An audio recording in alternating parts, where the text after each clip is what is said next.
parce que toi, t'avais quand même un, Bon t'avais quand thème. même un, Thème comment à la dire, con. t'avais un thème.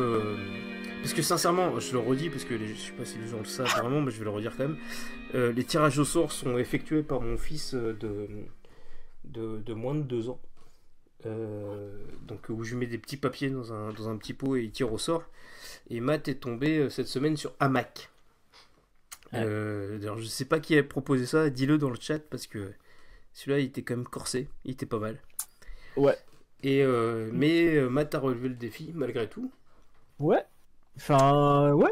Ouais, Ah, si si, si si. ouais, tu as relevé le défi malgré tout et du coup tu vas nous parler de Aquarius, Aquarius. Doña Aquarius. Clara.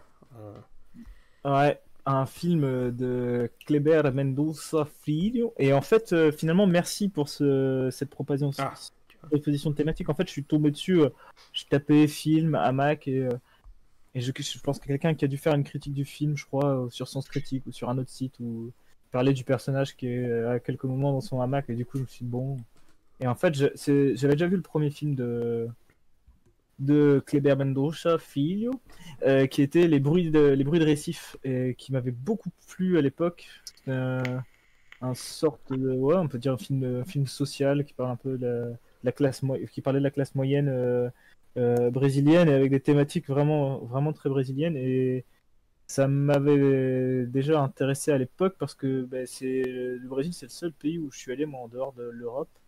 Et c'est un voyage que j'ai fait il y a 10 ans. Et là, pile, là, on est dans l'année. Ça fait 10 ans que je suis allé au Brésil. Et du coup, c'était assez chouette, en fait, Eh ben, de, de voir un film brésilien et enfin, qui retranscrit vraiment. Alors, déjà, qui retranscrit vraiment une atmosphère et un.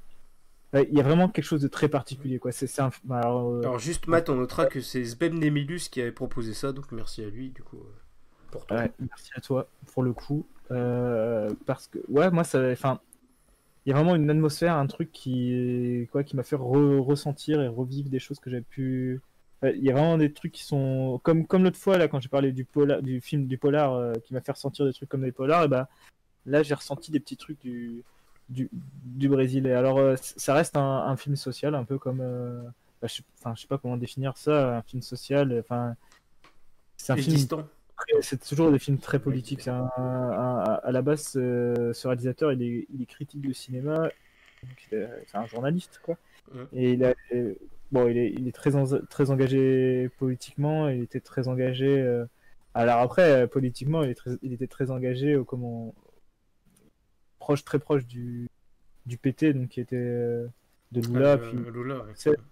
donc il était à la fois aussi très proche du pouvoir en place. Donc Hum. c'est ce qui questionne, ce qui l'empêche de faire C'est pas grave. des films. Donc ces deux films-là, Les Bruits de Récif, c'était sur la classe moyenne et là, dans un quartier de la classe moyenne où d'un coup il y a une société de sécurité en fait privée qui s'installe et ça va entraîner une boucle d'événements et ça va modifier un peu la vie.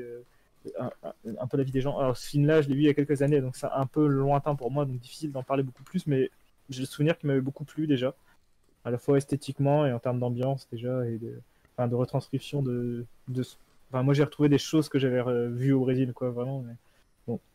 Et celui-là du coup Aquarius va parler toujours de la classe moyenne mais en fait c'est ça qui est assez bien, c'est que la thématique, enfin ça se passe, c'est le point de vue d'une famille dans Récif, dans les bruits de Récif, ça se passe dans une famille de la classe moyenne, mais en fait, on touche à toutes les classes euh, dans toutes les classes en fait, parce que bah, évidemment, les classes sociales se mélangent, et du coup, même si la trame principale tourne autour d'un personnage de la classe moyenne, ça n'empêche pas que ça permet en fait d'aborder justement les différents liens qu'il peut y avoir entre les différentes classes sociales, et c'est encore plus sensible, je trouve, dans Aquarius par certains aspects, parce que du coup, ça raconte en fait euh, la vie sur plusieurs années en fait de.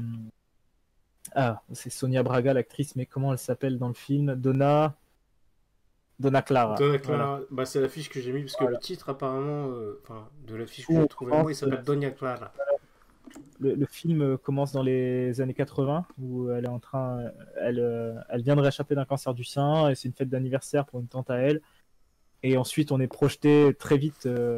Du coup, elle doit avoir à ce moment-là la trentaine et on est projeté ensuite du jour au lendemain, 30 ans après. Du coup, elle a 60 ans. Elle vit toujours dans le même appartement où on a vu la fête d'anniversaire dans les années 80.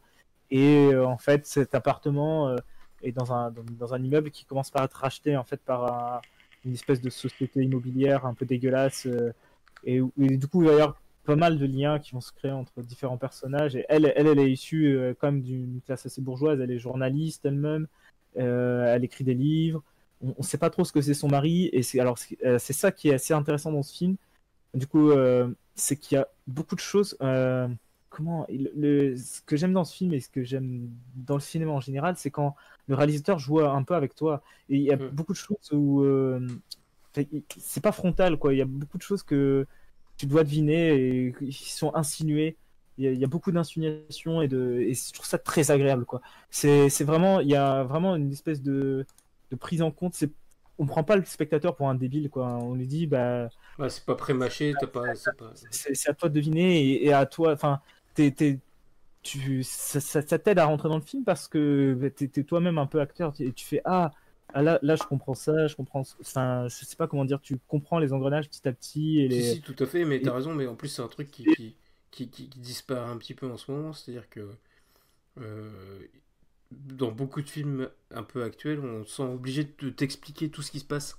Alors que ce qui rend humain quelque chose, enfin, ou tu vois ce que je veux dire, tu identifies souvent à des personnages où tu sais pas tout, tu vois, Bien sûr. Ouais. ouais, carrément. Ça te laisse Et, la place pour identifier Ouais. aussi. Donc, et ça se joue aussi dans tout ce qui est mise en scène, dans les enchaînements de plans qui sont, bah, je sais pas, c'est hyper subtil. Il y a vraiment un truc très brésilien. Bah, déjà, enfin, un truc tout con, mais moi vraiment, la langue brésilienne, la langue russe, je sais pas, c'est des langues qui, à mon oreille, sonnent, je sais pas, hyper agréablement. Mhm. Et alors, autre chose aussi, c'est que cette dame, elle collectionne les disques. Et du coup, j'aime bien les films où il y a des disques. J'aime beaucoup High Fidelity parce que ça se passe chez un disquaire et que du coup, la BO, elle est juste géniale, quoi, parce qu'il De ouf.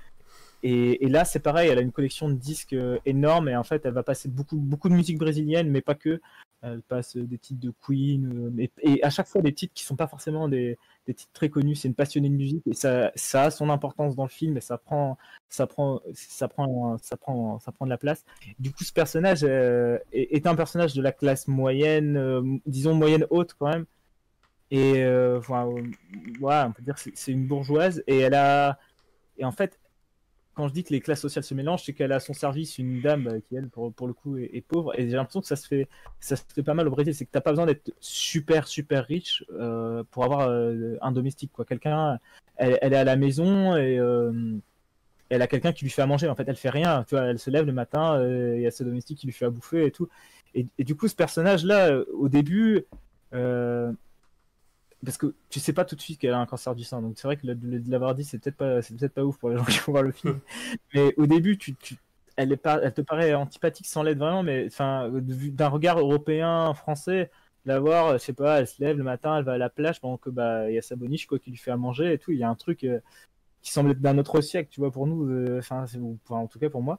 Et quand tu te rends compte qu'elle a un cancer du sein, du coup, tu fais ouais, tu sais pas, tu passes par plein de sentiments. Enfin, les personnages sont ambivalents, il n'y a pas de. Bon, il y a un grand méchant quand même d'un moment, ce qui est peut-être un peu dommage parce que justement, il y a aucun. Ah, si, peut-être que les seuls personnages qui sont vraiment perçus comme des personnages positifs, c'est peut-être bah, c'est les pauvres et peut-être tant mieux pour le coup. Oui. Parce que elle est, ça a beau être l'héroïne, et elle joue, d'ailleurs, Sonia Braga, elle joue parfaitement dans ce film. C'est juste une performance de ouf. Elle est magnifique et elle joue. Enfin, c'est génial. Et comment dire enfin, quand je parlais d'ambivalence et quand je parlais que le film joue avec vous, à un moment donné, tu vois, ça se passe à Recife, du coup, ça se passe sur l'appartement au bord de la mer, et à un moment donné, sans que ça ait forcément de lien avec le récit, tu te retrouves avec sur la plage des gens qui font du yoga du rire, quoi. Des gens qui sont allongés les uns sur les autres, avec la tête sur le ventre l'un de l'autre et tout, et ils font du yoga du rire. Et tu vois que c'est quand même des gens un peu aisés. Il n'y a aucun des personnages que tu as vu dans le film depuis le début qui sont là. C'est juste une scène qui est filmée comme ça, avec voilà, des gens un peu, disons, un peu bourgeois qui sont en train de faire du yoga du rire. Et puis, du coup, tu les vois faire se marrer les uns sur les autres. Et là, d'un coup, tu vois trois gars, en fait, qui arrivent, du coup, des noirs avec des coupes de cheveux un peu. Bon, tu dis, ouais, eux, ils sortent des favelas et tout. Et qui commencent à se diriger vers le groupe. Et en mode. Et moi, je me suis dit, ah putain, ils vont foutre la merde et tout. Il va y avoir embrouille entre les deux. Et tu te dis direct ça. Sauf qu'en fait, pas du tout. Les mecs, ils s'allongent avec les gens et ils commencent à faire du yoga du rire avec les gens, quoi. Et il y a vraiment un truc de te mettre face à tes représentations et à te dire. Brésil d'avant Bolsonaro aussi, peut-être. C'est les Kaira qui arrivent, qui vont foutre la merde, alors qu'eux, ils sont tout tranquilles. Et il y a vraiment un truc sur les représentations qu'on peut avoir des différentes classes sociales. Et il y a vraiment. C'est vraiment bien fait. Il y a vraiment un truc. Et après, il y a beaucoup de thématiques qui sont très brésiliennes et qui sont abordées dedans.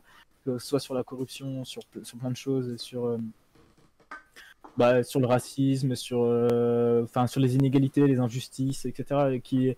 C'est vraiment un très très beau film. Et je sais qu'en France, c'est vraiment un truc, le drame social, c'est vraiment le truc qui ressent les comédies, les drames sociaux, et on a que ça, quoi. Sauf que des drames sociaux, des films comme ça, des drames sociaux, de cette qualité-là, en France, j'en ai pas vu, quoi, depuis. Il y en a, ça arrive, ouais, c'est pas souvent. Bien fait, mais de ce niveau-là, j'en ai pas vu beaucoup en tout cas, et c'est toujours assez fin, c'est vraiment une bonne alchimie. Peut-être un petit bémol sur la fin qui est peut-être un peu, je sais pas qui. Le film dure quand même 2h30, mais ça passe assez rapidement et c'est fait c'est 3 grandes parties, quoi, 3 grands chapitres. Est-ce que du coup tu l'as revu là pour le. Non, j'ai vu pour la première fois parce que j'avais vu Les Bruits de Récif qui était son précédent film. Okay. Ouais, d'accord. Il en a sorti un autre l'année dernière qui part dans un autre délire qui est plus dans de la science-fiction, mais que je pourrais pas trop parler parce que je l'ai pas vu. Parce que j'ai cru que tu l'avais vu il y a un petit moment et j'étais halluciné par ta. Ah non, je l'ai vu. Aquarius, je l'ai vu hier soir, mais moi j'ai vu Les Bruits de Récif il y a quelques années. Voilà. Et vraiment, il faut le voir ce film parce que c'est beau dans. Enfin, vraiment, je sais pas. Le passage des émotions, je sais pas comment dire. Il fait passer des émotions. Elle fait passer des émotions parce qu'elle joue. Elle joue trop bien, quoi. En fait, c'est impossible à résumer le nombre de thématiques et de choses qui sont abordées dans ce film, quoi. Parce qu'il y a le fait qu'elle a un cancer. En fait, il aborde énormément de choses et ça pourrait être hyper périlleux parce qu'il aborde énormément de choses, quoi. Face à la maladie, le deuil parce qu'elle est veuve, elle vit seule sans son mari qui est mort 17 ans plus tôt, comment reconstruire sa vie, ses relations avec sa famille, ses relations avec la femme qu'elle emploie, on aborde un peu la vie de la femme qu'elle emploie, il s'accroche à plein de choses, la vie de ses enfants, ça parle du Brésil en général, ça parle de beaucoup de choses. Et ça le fait magnifiquement bien, quoi, parce que tout s'enchaîne et tout se mélange. Ça passe super bien, quoi. Et elle dit que c'est le meilleur rôle de sa carrière. Et honnêtement, je connais pas sa carrière, mais en tout cas, il y a vraiment moyen. Elle est géniale, quoi. Elle porte vraiment le film. Après, elle est pas la seule, mais c'est vrai que, si, elle est quand même la seule. C'est vraiment le personnage qu'on voit vraiment tout le film et tout le temps. Mais vraiment, écoute, vraiment. Franchement, ça te donne envie. Sincèrement, c'est cool. Ça donne envie. C'est vrai que le cinéma brésilien, sorti des clichés de la Cité de Dieu, ou de trucs, on n'en parle pas forcément plus. Et qui sont des très bons films aussi. Oui, qui sont très bons films, mais qui sont du coup des films de genre, quoi. C'est bien de sortir un peu. Et puis alors, le réalisateur, du coup, apparemment, il s'est inspiré de sa mère, du coup, pour ce film, quoi. C'est le personnage principal est inspiré de sa mère. Du coup, ça se sent aussi, c'est que le réalisateur parle d'un milieu qu'il connaît, quoi. Et c'est pas bon. Après, ça veut pas dire que parce que tu viens d'un certain milieu, tu peux pas faire un film sur un autre milieu. Mais là, on sent vraiment qu'il enfin, c'est le milieu dans lequel il a évolué, quoi. Il va pas faire semblant d'avoir grandi dans une favela, c'est faire un film sur les favelas, ou peut-être, bon, ce serait peut-être à côté de la plaque. Là, bon, bah, il parle d'un milieu qu'il connaît, quoi. C'est un milieu bourgeois dans lequel il a évolué, et il en parle, mais il en parle. Ça n'empêche pas, tu vois, de critiquer ce milieu-là, mais sans, voilà, sans manichéisme non plus. Je trouve que c'est ouais, vraiment un beau film, quoi. Super. Voilà. Ouais, c'est bien, c'est cool. C'est cool. J'ai envie de retourner au Brésil, quoi. Quoi, le hamac, Mal- envie de retourner au Brésil, ouais. Un jour. Malgré la situation Faire la actuelle. guerre contre Maduro. Comment il s'appelle Bolsonaro. Bolsonaro. Ouais. Voilà. Faut là-bas faire la guerre déguisée en drag queen. Alors. Ouais, non, mais c'est cool parce que c'est bien. Non, mais tu vois, parce qu'on n'est pas. Alors, on va essayer de sortir des clichés sur le Brésil, Ouais, et ben ouais. bravo. Non, je parlais que nous, on aille faire la guerre à Bolsonaro déguisé en drag queen pour le faire chier, tu vois. Ah oui. Ah oui. Voyons, bah, tout de suite. En tout cas, voilà. Voyons. Donna Clara. Mais c'est bien, Enfin, c'est bien.